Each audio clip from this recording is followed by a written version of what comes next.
திடீர்னு என்னங்க இப்படி திசை மாறிட்டாருன்னா திசை மாறவே இல்லை. ஒரே டைரக்ஷன்ல போயிட்டு இருக்கேன். எனக்கு காண்பிக்கப்பட்ட ஒளி, அது காட்டிய பாதை, அதில் நடந்து கொண்டிருந்தது. அதாவது மையம் உருவாகும். இதற்கு காரணம் என்ன அப்படின்னா, நான் 40 வருஷத்துக்கு முன்னாடியே சொல்லியிருக்கேன். பல மேடைகளில் கூப்பிட்டு விசாரிச்சிருக்காங்க, எப்படி 3 பேரோட நடத்திட்டீங்க, அது நியாயமான. எனக்கு தமிழ் ஃப்ரீயா கற்றுக் கொடுத்த 3 வாத்தியார்கள். ஒருத்தர் உச்சரிப்பு, ஒருத்தர் உரைநடை, இன்னொருத்தர் கவிதை. நடிகர் திலகம் சிவாஜி கணேசன் அவர்கள் உச்சரிப்பையும், அவர் என்ன பேச வேண்டும் என்ற டயலாகை எழுதி கொடுத்த கலைஞர் எனக்கு உரைநடையையும், அவரின் சகோதரர் கண்ணதாசன் அவர்களுக்கு எனக்கு கவிதை தமிழையும் கற்றுக் கொடுத்தார். அதுவும் உறவுதான், அதுவும் என் உயிர் தான், அதுவும் என் தமிழ் தான். அதன் நீட்சியாக என்னை ஒட்டிக்கொண்ட அந்த உணர்வு தான் ஒவ்வொரு மேடையிலும் என்னை அப்பாரா முழங்க வைக்கிறார். இந்த மேடையில் முழங்கிக் கொண்டிருப்பவர்களும் இனியும் தொடர்ந்து வாங்கப் போவர்களும் அதே முந்தலுடன் தான் இந்த மேடையில் வந்து அமர்ந்திருக்கிறார். இவங்க கூட சேர்றதா, நம்ம யாருமே தெரியாதவங்க கூட சேர்றதா, அவ்வளவுதாங்க.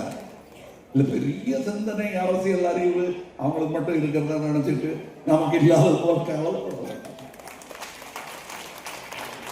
இன்னைக்கு நான் சொல்றேன், இந்த மேடையில் இது நம் துணை முதல்வருக்காக நாம் கொண்டாடும் ஒரு பிறந்த நாள் விழா. இதுல வடநாட்டில இருந்து யாராவது நம்ம பத்தி யாரும் தெரியாம இருந்திருந்தா, இங்க அமைச்சர் யாரு, செயலாளர் யாருன்னு கேட்டா தெரியாது. இப்படி காட்டிட்டு சும்மா உட்கார்ந்துருக்கிற கேட்ட அவரை தான் அமைச்சராக இருக்குமோ அப்படின்பாரு. சேகர்பாபு கையை காட்ட மாட்டாங்க, தெரியாது.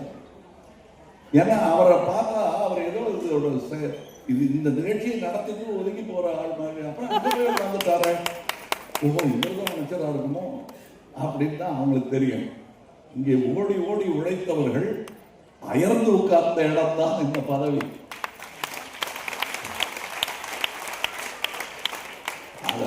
அந்த 13 வருஷம் ஓடி இருக்காங்களே, அது என்ன 13 வருஷம்?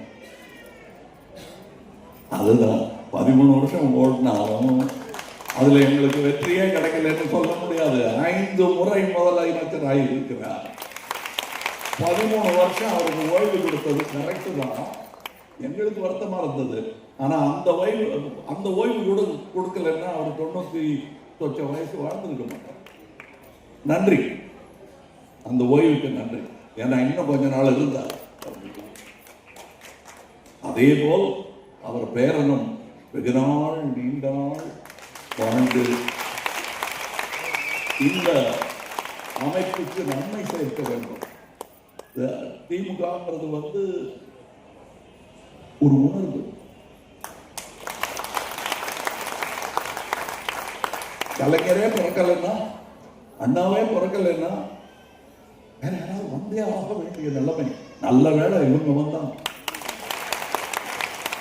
சரியான ஆட்கள் சரியான நேரத்தில் வந்தது. அதோட எங்கேயோ 1920 ஆரம்பிச்சாங்க இந்த இயக்கம். அதுக்கு உருவம், அதற்கு பொருளும் மக்களுக்குரிய நேரமாகிவிட்டது. அவ்வளவுதான். அதுக்காக தான் எங்களை 75 எங்களுக்கு புரிந்து விட்டது. என் வயது என்னவோ அதுதான் என் புரிதல் டிஎம்கே பற்றியது. நான் கண் திறந்த போது பார்த்த சூரியனே தான்.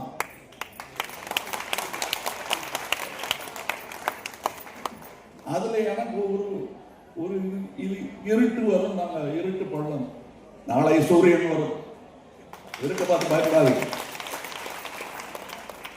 இருட்டை பார்த்து நான் பயப்பட மாட்டேன். ஏன்னா விடியும், அப்போ உதயம் வரும்.